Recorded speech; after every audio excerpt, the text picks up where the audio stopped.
अस्सलाम वालेकुम everyone, welcome back to Magic Kitchen. आज मैं आप लोगों के साथ शेयर करूंगी एक बहुत ही मज़ेदार सी और एक बहुत ही आसान सी अंडे आलू की रेसिपी। बहुत आसान रेसिपी है, झटपट से तैयार हो जाती है, कोई टाइम नहीं लगता इसमें और इंतहाई मज़ेदार रेसिपी है। अगर आप नॉर्मल अंडे नहीं खाना चाहते और उसको कुछ अच्छा बना के खाना चाहते हैं तो आप लोग ये अंडे आलू ज़रूर ट्राई कीजिएगा।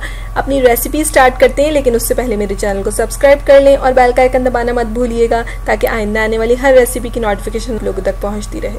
सबसे पहले हम एक पैन के अंदर ऑयल को गर्म कर लेंगे और इसके अंदर मैं शामिल करूंगी प्याज। बारीक कटी हुई प्याज शामिल करी है मैंने इसमें। 2 अदद दरमियाने साइज की प्याज ली थी।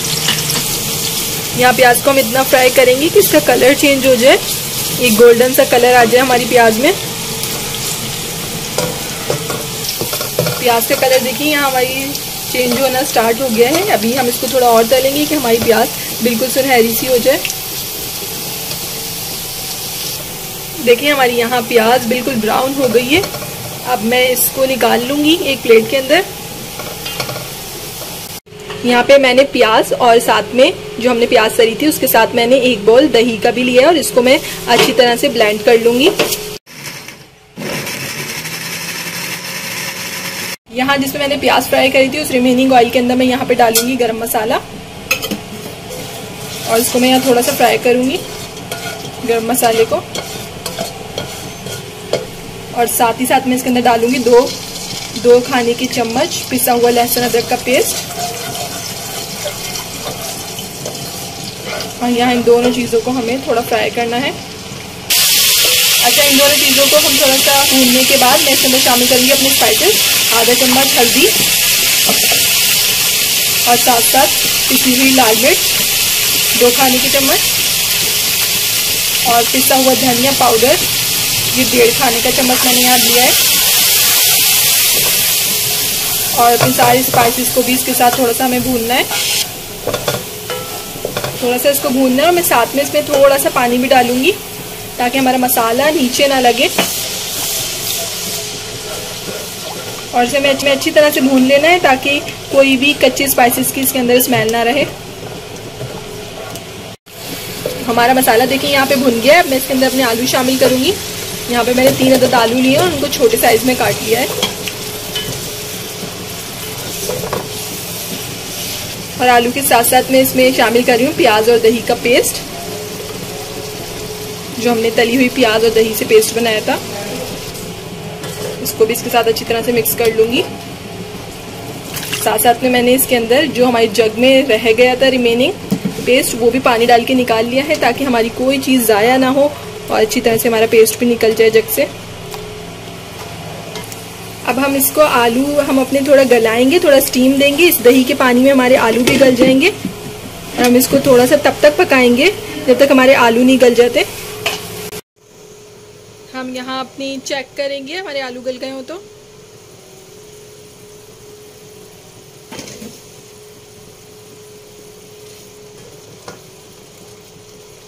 जी देखें यहाँ हमारे आलू गल चुके हैं।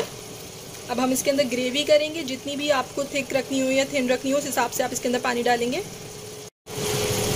मैं यहाँ इसके अंदर 1 कप पानी शामिल करूँगी।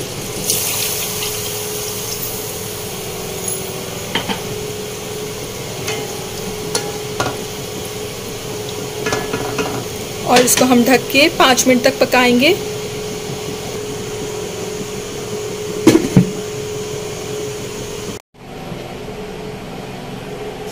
जी तो देखें यहाँ हमारा शोरबा बिल्कुल तैयार है।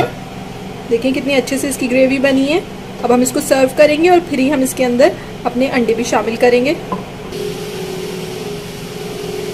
यहाँ हम पहले इसमें अपने अंडे रखेंगे। बॉयल अंडे फुल बॉयल कर लिए थे मैंने अपने और हर अंडे के मैंने 2 पीस कर लिए हैं।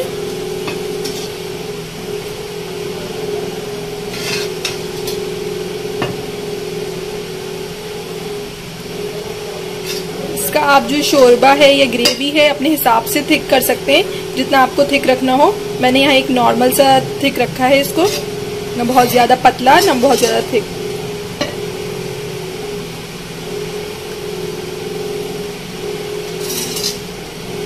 बहुत सिंपल सी रेसिपी है ये और बहुत मज़े की बनती है ये रेसिपी। ऊपर से हम लोग और इसके ऊपर एक अंडे की लेयर लगा देंगे।